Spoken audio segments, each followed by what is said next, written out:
Alright, everybody. My name is Ju Manchu, and we will be reading a shitty Star Wars fanfiction. Yes. So, without further ado, let's start.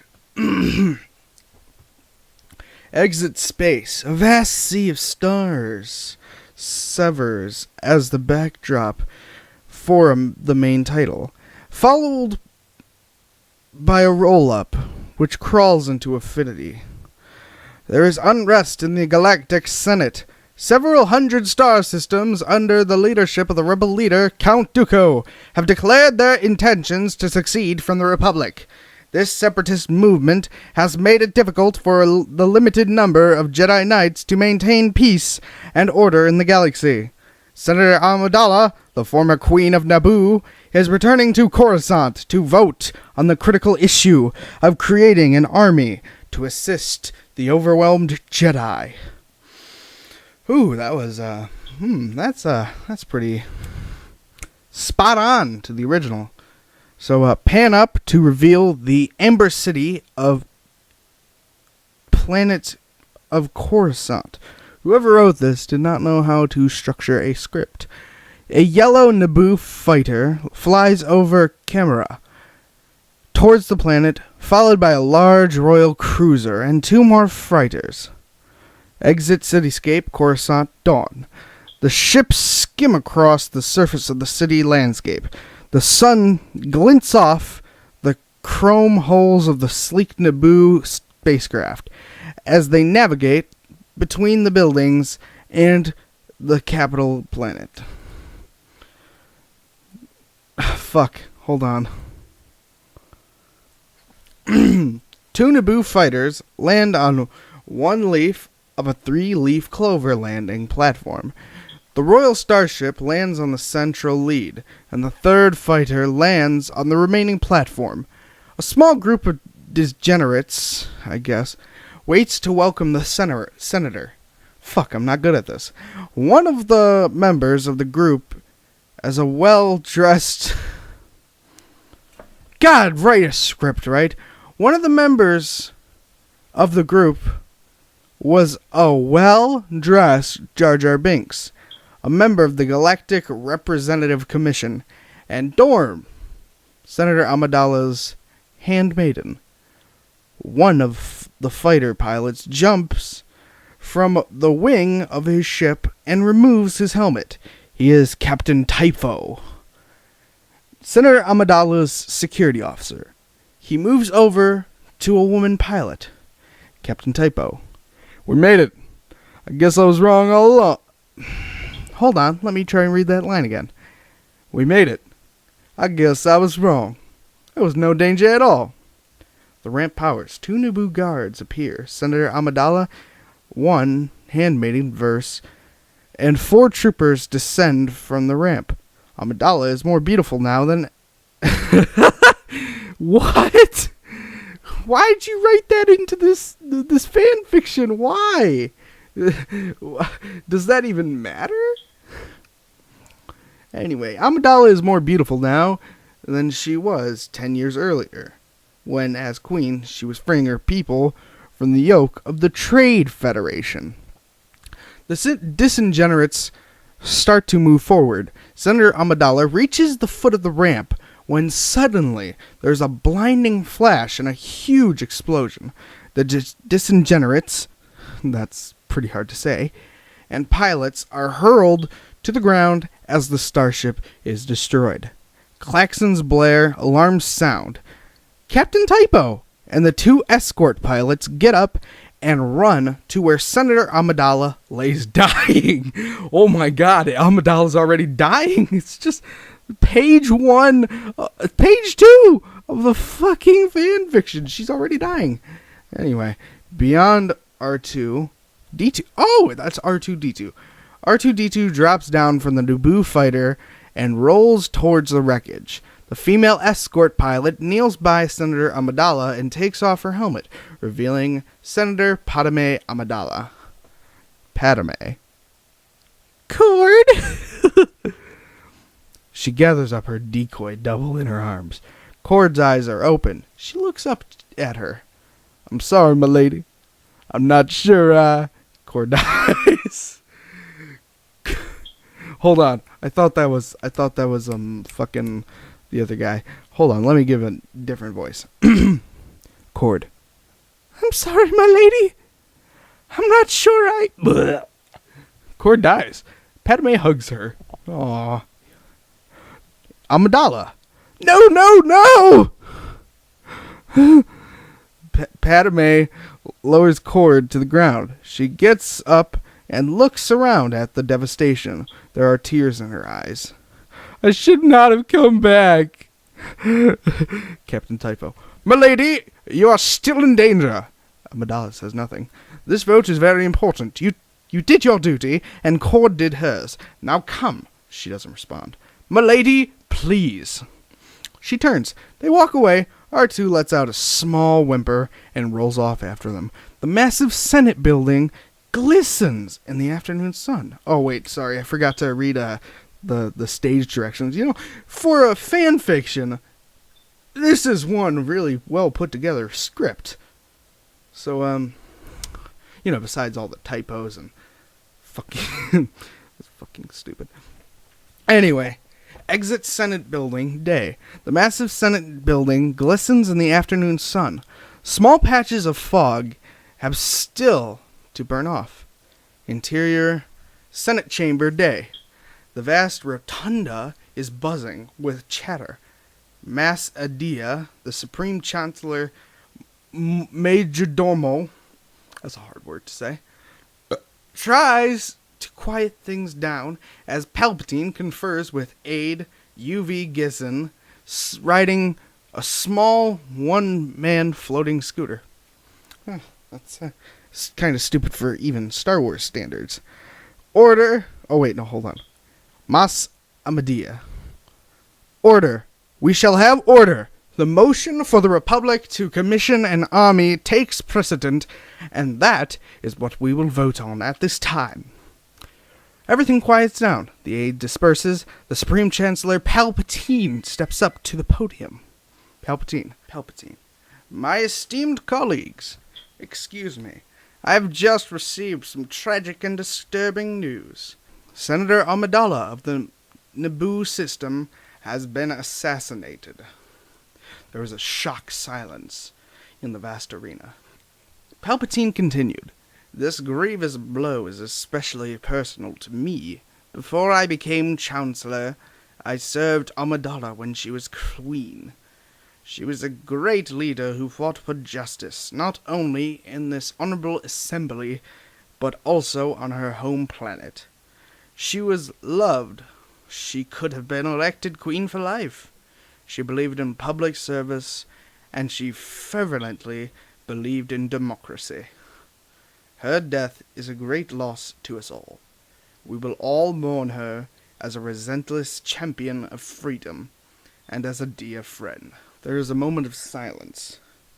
Ask Ark. Are you fucking kidding me? What kind of name is that? The Senator of Mullistar moves his pod into the center of the arena. How many more senators will die before this civil strife ends? We must confront these rebels now, and they need an army to do it. We need an army? Are you sure we need? Fucking hell. They don't know how to write a script. Anyway, a second pod moves to the center of the arena with Darsana, the ambassador of Glee Anasalim. Ambassador Darsana. Why weren't the Jedi able to stop this assassination? We are no longer safe under their protection. Senator Orn Friedta, that's a stupid fucking name, swings forward into his pod. The Republic needs more security now, before it goes to war. Palpatine. Must I remind the senator from Melistride that negotiations are continuing with the Separatist. Peace is our objective here, not war. Senators, yo. Pro and con. Mas Amadia. Medea, tries to calm things down. Senator Padme Amidala, with Captain Typho, Jar Jar, fuck him, Dorm maneuver her pod into the center of the vast arena. My noble colleagues, I concur with the Supreme Chancellor. At all cost, we do not want war. The Senate goes quiet. Then there is an outburst of fuck the phone. I'm just gonna keep going. I don't care. I don't care. I do care. I care a lot. The Senate goes quiet. Then there is an outburst of cheering and applause. It is with great surprise and joy the chair recognizes the senator from Naboo, Padme Amidala. Padme Amidala. Padme. Less than an hour ago, an assassination attempt was made against my life. One of my bodyguards and 6 others were ruthlessly and senselessly murdered. I was the target, but more importantly, I believe the security measure before you was the target. I have led the opposition to build an army, but there is someone in this body who will stop at nothing to assure its passage. Many of the senators boo and yell at Senator Amidala. Yeah, I'd probably boo at her too. Padme, continuing. I warn you, if you vote to create this army, World War III, war will follow. I have experienced the misery of war firsthand. I do not wish to do it again. There is sporadic yelling. For and against her statements. Padme. Wake up, senators. You must wake up. If you offer the separatists violence, they will only show us violence in return. Many will lose their lives. All will lose their freedom. This decision could very well destroy the very foundation of our great republic. I pray you do not let fear push you into the disastrous decision. Vote down this security measure, which is nothing less than a declaration of war. Does anyone here want that? I cannot believe they do. There is an undercurrent of booing and groaning. Senator Orn Frita, yeah, that's a stupid fucking name, moves his pod next to Amidala. My motion to defer the vote must be dealt with first. That is the rule of law. Amidala looks angry and frustrated. Palpatine gives her a sympathetic look. Palpatine. Due to the lateness of the hour and the seriousness of this motion, we will take up these matters tomorrow. Until then, the Senate stands adjourned. Exit. Executive quarters. Building. Day. The giant towers of the Republic Executive Building seem to reach the heavens. Traffic clogs the smoggy sky. Yeah, that's a really important detail. Interior. Chancellor office. Day. Chancellor Palpatine sits behind his desk with 2 red-clad royal guards on either side of the door. Yoda, Plot Koon. Okay, that's kind of racist. Plot Koon. And Mace Windu, a.k.a. Motherfucker. And then there's also Ki-Adi-Mundi. What is he, Jamaican? Palpatine. I don't know how much longer I can hold off the vote, my friends. More and more star systems are joining the separatists. Mace Windu. If they do break away! Palpatine. No, I will not let that happen. Mace Windu. But if they do, motherfucker, they must realize that there ain't enough Jedi to protect the Republic. We are keepers of peace, not soldiers. Palpatine. Master Yoda, do you think this will really come to war? Yoda closes his eyes.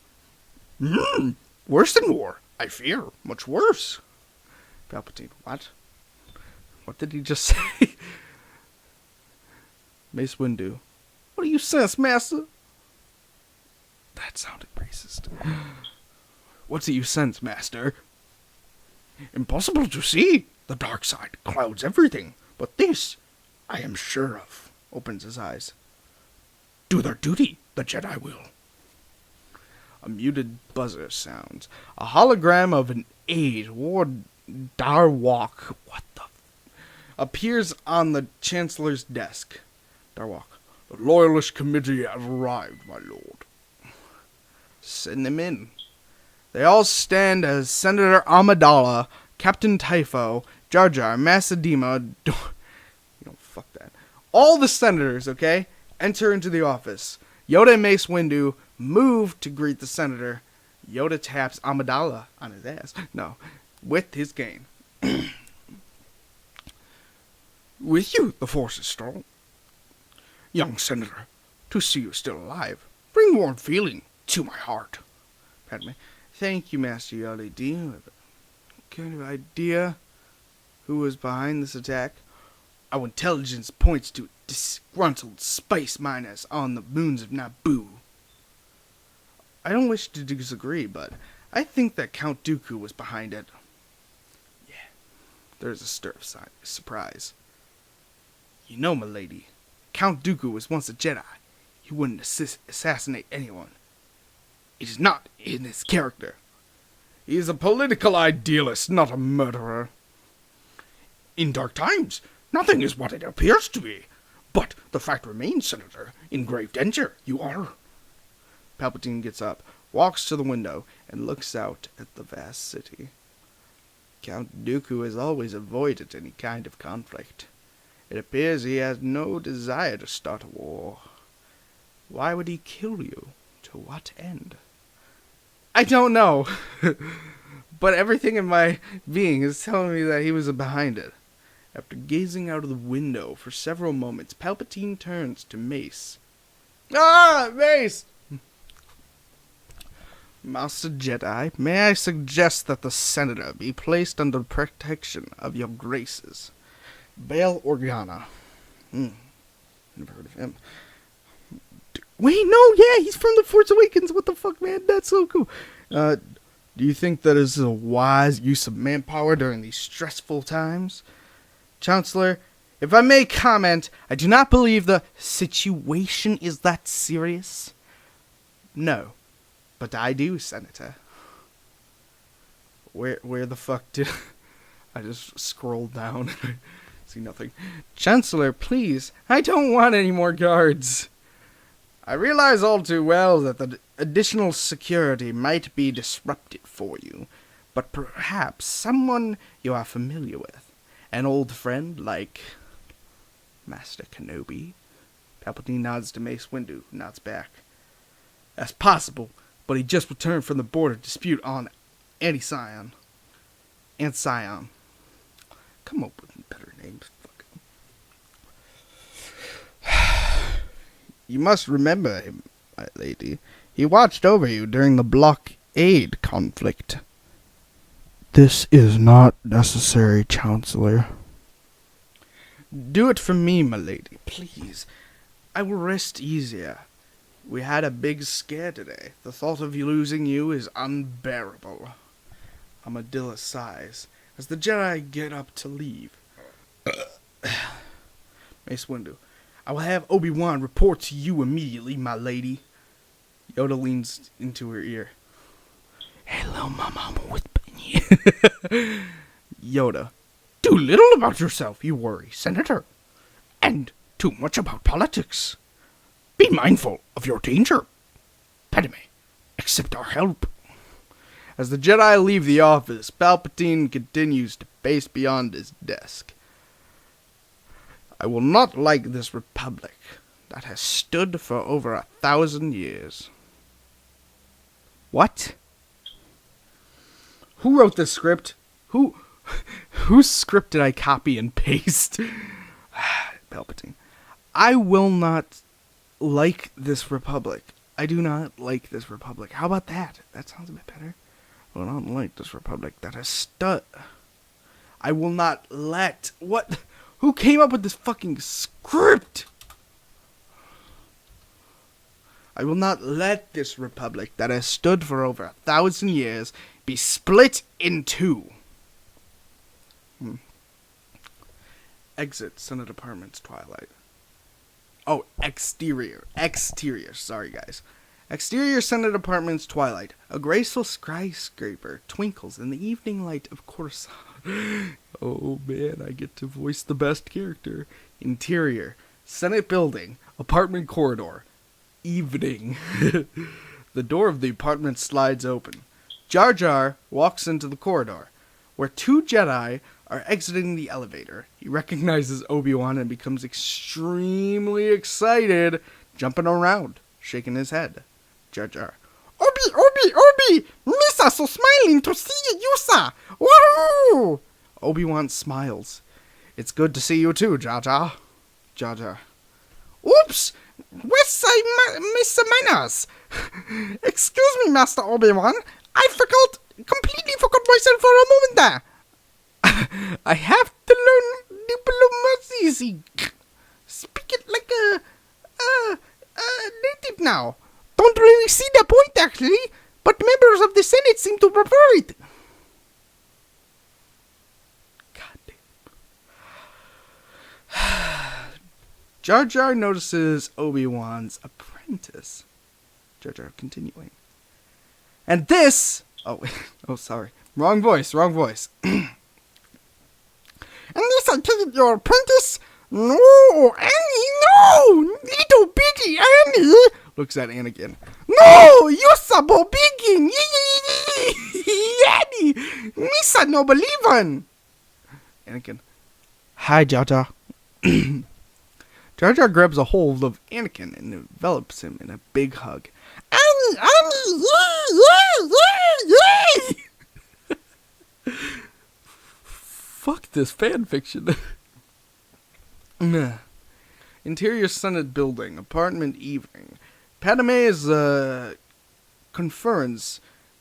a conference with Captain Typo and Normie.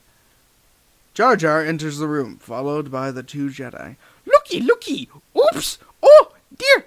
I've forgotten! I'm afraid I've forgotten myself again. Padme and Typo rise as Obi-Wan and Anakin stop before the senator. Obi-Wan steps forward. Anakin stares at Padme, and she glances at him. Obi-Wan.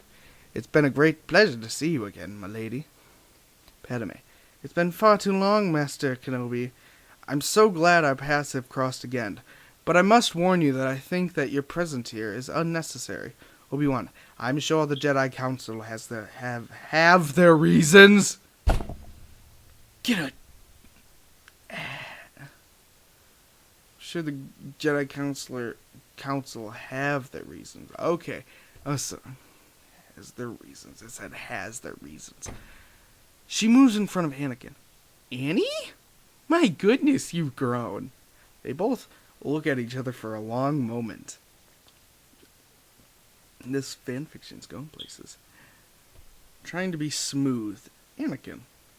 So have you.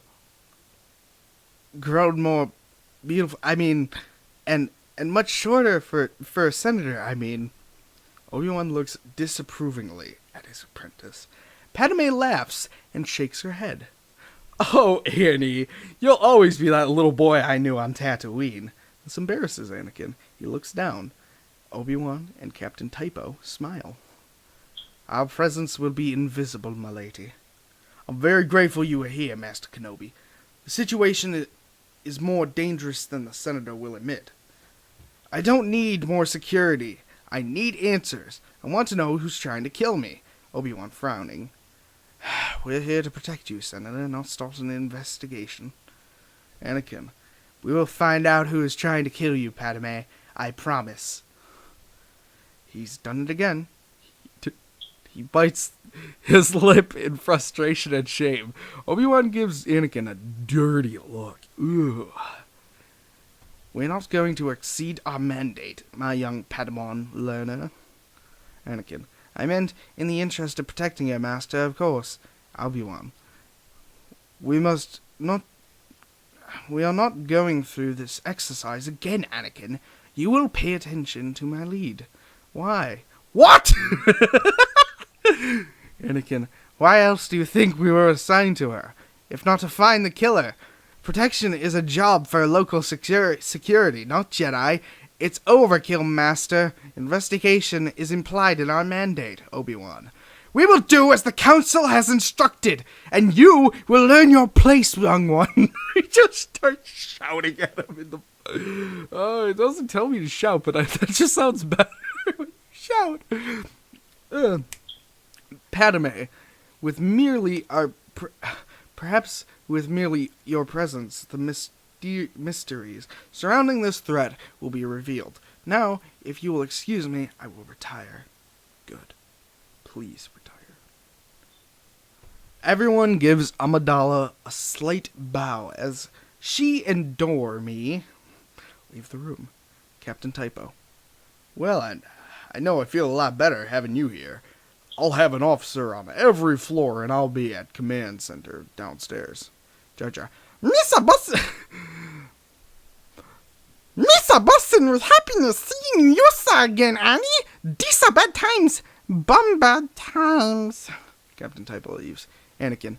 She didn't even recognize me, Jar Jar. I thought about her every day since we parted, and she's forgotten me completely. She's so happy. Longer than Misa seen her in a longo time. Longo. George Lucas thought this was a good idea. Obi-Wan. Anakin, you're focusing on the negative again. Be mindful of your thoughts. She was glad to see us. Now let's check the security here. Anakin. Yes, my master. Exit. Exterior. Jedi Temple. Evening. The vast Jedi temple sits on an endless flat plain, silhouetted against the traffic-filled sky. Mace Windu and Yoda walk down the long hallways, silhouetted by a lit room at the end. Mace Windu. Why couldn't we have seen this attack on the Senator? Yoda. Making the future? Is this disturbance in the Force? Masking, sorry. Mace Windu. Prophecy has come true. The dark side is growing. Yoda. And only those who have turned to the dark side can sense the possibilities of the future. Only going through the dark side can we see. Mace Windu. It's been 10 years and the Sith still have no shown themselves. Have not, come on. It's been 10 years and the Sith still have not shown themselves. Do you think they're behind this? Yoda. Out there they are. A certainty. That is. Mace Windu. Do you still think Obi-Wan's apprentice will be able to bring balance to the Force? Oh, Yoda. Only if he chooses to follow his destiny. There's a long silence as they walk away. Only footsteps are heard. Fucking break for a second. I need...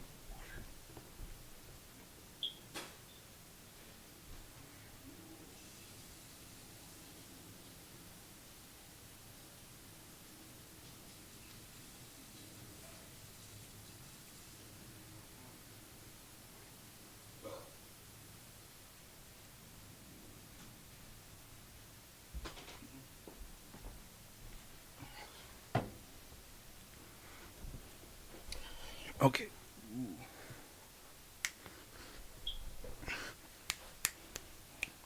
Roll.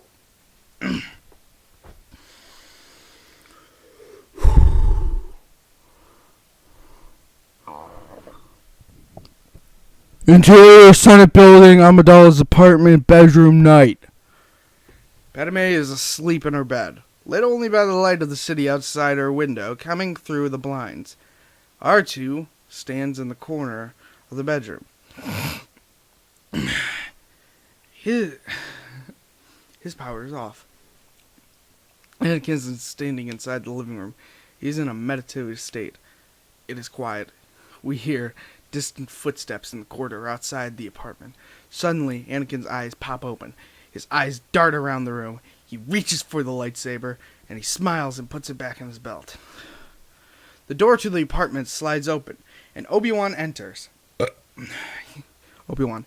Captain Typo has more than enough men downstairs. No assassin will try that way. Any activity up here? What? Oh, sorry. There was a period there I didn't notice. No assassin will try that way. Any activity up there? Anakin, quiet as a tomb. I don't like just waiting for something to happen to her.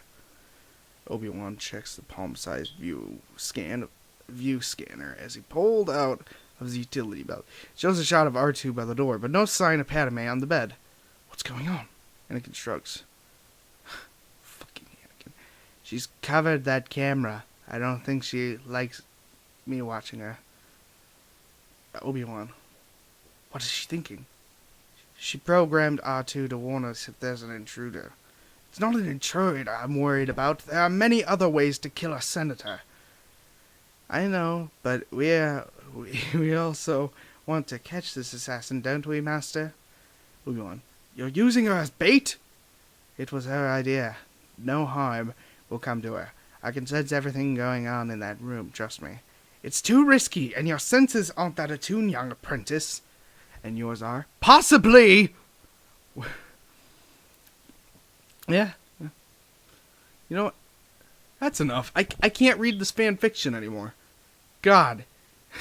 There's 121 pages. We've only gotten through 15. You know what? I want to grade this fan fiction a 2 out of 10. No, fuck that. A -9 out of 10.